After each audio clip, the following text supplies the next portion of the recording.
बंगाल के नतीजे का इम्पैक्ट कहां कहां दिखाई दे रहा है वो मैं आपको बताती हूं। अखिलेश यादव की अभी हम बात कर रहे थे। अखिलेश यादव ने चुनावी रणनीति बनाने वाली जो चुनाव प्रबंधन कंपनी है आईपैक, इसके साथ अपनी डील रद्द कर दी है। बताया जा रहा है कि 2027 चुनाव के लिए अखिलेश यादव ने चुनाव प्रबंधन के लिए आईपैक को हायर किया था, लेकिन बंगाल चुनाव में टीएमसी की करारी हार के बाद अखिलेश यादव ने अपना फैसला बदल दिया, आईपैक से अपनी डील रद्द कर दी। आपको बता दें, बंगाल में टीएमसी की चुनावी रणनीति और चुनाव प्रबंधन आईपैक ही कर रही थी। कुछ केसेस भी हुए। अब अखिलेश यादव के सामने चुनौती ये है कि 10 महीने में चुनाव है, उससे पहले अब उनका चुनाव प्रबंधन कौन देखेगा। आईपैक से डील रद्द हो गई।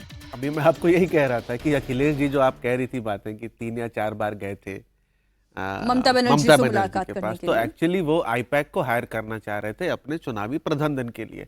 अब आईपैक के तीनों डायरेक्टर्स के खिलाफ ईडी केसेस हैं, ऋषिराज, चंडेल और एक प्रतीक जैन करके व्यक्ति हैं।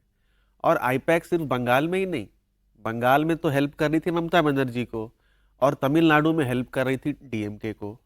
ट्रैक रिकॉर्ड खराब हो गया। जिन 2 पार्टीज को हेल्प कर रही थी वो हार गए। चलो चुनाव में हार जीत चलता है। दोनों के सीएम ही हार गए, सिटिंग सीएम दोनों दलों को, जिसको आईपैक कंसल्टेंसी कर रही थी। और इसमें एक और कंपनी शामिल थी, वो है एसटीसी, ठीक है, शो टाइम कंसल्टिंग। तो शो टाइम कंसल्टिंग और आईपैक ये दोनों को मिला करके अखिलेश देने वाले थे और ये दोनों ही डील जो हैं वो अभी रद्द हो गई। अब अखिलेश यादव के सामने चुनौती यही है। एक तो चुनावी कारण है जो बताया अभी अमिताभ जी ने, दोनों सीएम मुख्यमंत्री हारे, पार्टियां हारी, तो एक तो ऐसे ही आपको एक मोमेंटम के साथ जाना होता है। अगर ये मोमेंटम होता, अगर ये दोनों जीते रहते तो आईपैक का भी मोमेंटम होता कि आईपैक जीताती है, तो एक साइकोलॉजिकल असर होता पश्चिम बंगाल में। तो एक तो साइकोलॉजिकल आपका असर खराब हो गया, साइकोलॉजिकल जो असर हो सकता था। दूसरा क्या है कि हम लोगों ने देखा कि चुनाव के बीच में पहला तो 8 जनवरी को छापा पड़ा था, जब प्रतीक जैन के यहाँ वो सारा ड्रामा हुआ, ममता बनर्जी गई, कागज वागज छीन करके ले आई।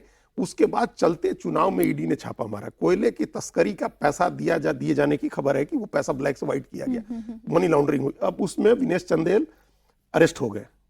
फिर वो ऋषिराज को बुलाया बीच चुनाव के बीच में, प्रतीक जैन को बुलाया चुनाव के बीच में पूछताछ के लिए। और इस बीच खबर आई कि सारे ऑफिसेज बंद हो गए आईपैक के, और आईपैक ने ममता बनर्जी के लिए काम करना बंद कर दिया। तो अखिलेश यादव को यह भी चिंता होगी कि ये तो ईडी की जांच चलती रहती है, ये तो 2020 के मामले में 26 में छापा मारा, तो 26 के मामले बनाएंगे या ईडी को जवाब देंगे। अगर चुनाव के बीच में आईपैक के दफ्तरों पर छापे पड़े, उसके लोग अरेस्ट हुए, पूछताछ के लिए बुलाए गए, तो वो लोग क्या मैनेजमेंट करेंगे।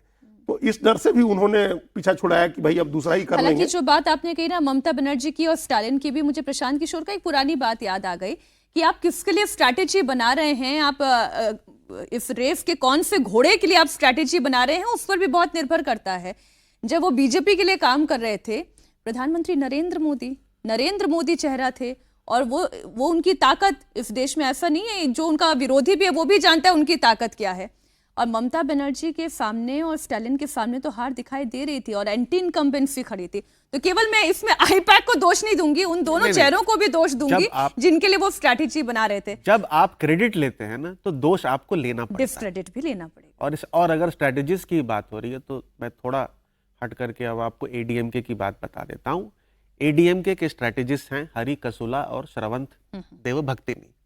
ये प्रमन्य कंसल्टिंग स्ट्रैटेजी करके कंपनी है, और वो ईपीएस को एडवाइस कर रहे हैं कि आपको बाहर से समर्थन देना चाहिए। वैसे भी 30 लोग टूट के भी आएंगे या 47 लोग आएंगे, विजय तो किसी को मंत्री नहीं बनाने वाले। He does not require them, correct. तो अगर पॉलिटिकल रेलेवेंस आपको चाहिए तो आपको आज विजय को बाहर से समर्थन देना पड़ेगा। अच्छा, अब ये जो पॉलिटिकल रेलेवेंस की बात हो गई, तो अखिलेश यादव सरकार बनाना चाहते हैं और अपना भी रेलेवेंस बनाए रखना चाहते हैं उत्तर प्रदेश की राजनीति में।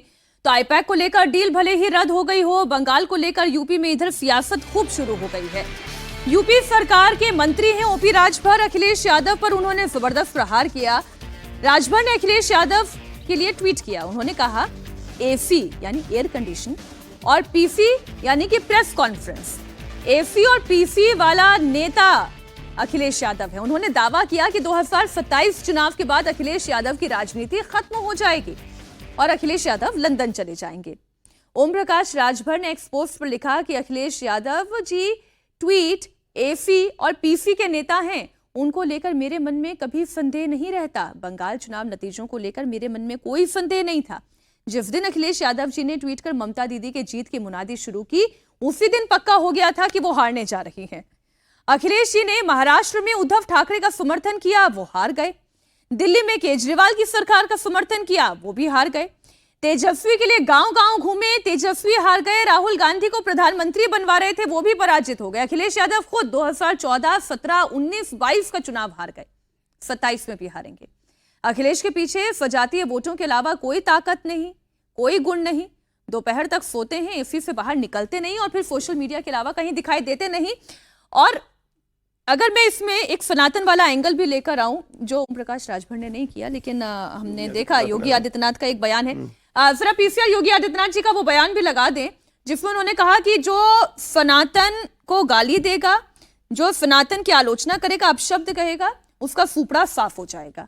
ये खासतौर से तमिलनाडु के संदर्भ में इस बात को हम लोग देख सकते हैं, क्योंकि तमिलनाडु में उदयनिधि स्टालिन ने कहा था कि डेंगू है और मलेरिया है, ये सनातन का जो है इसको समाप्त कर देना चाहिए है। तो ये जो वहां का बयान था और साफ हो गई पार्टी, वो किसी को अंदाजा नहीं था, हार गई। तो इसको जोड़ा गया है उससे तमिलनाडु से कि सनातन का विरोध ही, चूंकि दूसरा कोई कारण समझ में नहीं आ रहा है कि सनातन का विरोध, अब उस बात को चूंकि उसका लाभ मिल जाएगा यहाँ नॉर्थ इंडिया की पॉलिटिक्स में, तो वो कहा गया ममता बनर्जी को सनातन विरोधी नहीं कह सकते हैं, लेकिन ये माना गया कि वो मुस्लिम तुष्टीकरण तो कर रही थी, मुस्लिम तुष्टीकरण करती हैं। अखिलेश यादव पर आरोप यही है, तुष्टीकरण की राजनीति का, कि वो सनातन विरोधी तो न कह के उनको मुस्लिम तुष्टीकरण की बात कही जाएगी, और ये अपने आप में बहुत ही स्ट्रांग नैरेटिव है। और आप देखिएगा कैसे असम और बंगाल के आंकड़े आएंगे उत्तर प्रदेश में। हम लोग आज अभी बता दें कि आज ही हमने देखा, एक रिपोर्ट देखी कि ममता बनर्जी के 42.5% एमएलए मुस्लिम है। अभी जो 80 जीते हैं, इसमें से 33 मुसलमान है। और असम में कांग्रेस पार्टी के 19 में से 18 मुसलमान है। पश्चिम बंगाल में कांग्रेस के दोनों मुसलमान है। पश्चिम बंगाल में जो दूसरी पार्टी आम जनता उन्नयन पार्टी, दोनों मुसलमान है। जो तीसरा एक लेफ्ट का था, वो भी मुसलमान है। पता नहीं वो जीता या आखिरी काउंटिंग में वो पिछड़ गया। लेकिन मतलब बीजेपी के अलावा जो पार्टियां हैं, उनमें सिर्फ मुसलमान जीत रहे हैं। तो ये नैरेटिव आएगा उत्तर प्रदेश तक। ये बड़ी चिंता की बात होगी अखिलेश यादव के लिए। ये नैरेटिव आए कि आप मुस्लिम तुष्टीकरण ही करते हैं और मुसलमान ही आपको वोट देता है, तो ये अपने आप में सारा खेल बिगड़ जाएगा, सारी राजनीति बिगड़ जाएगी।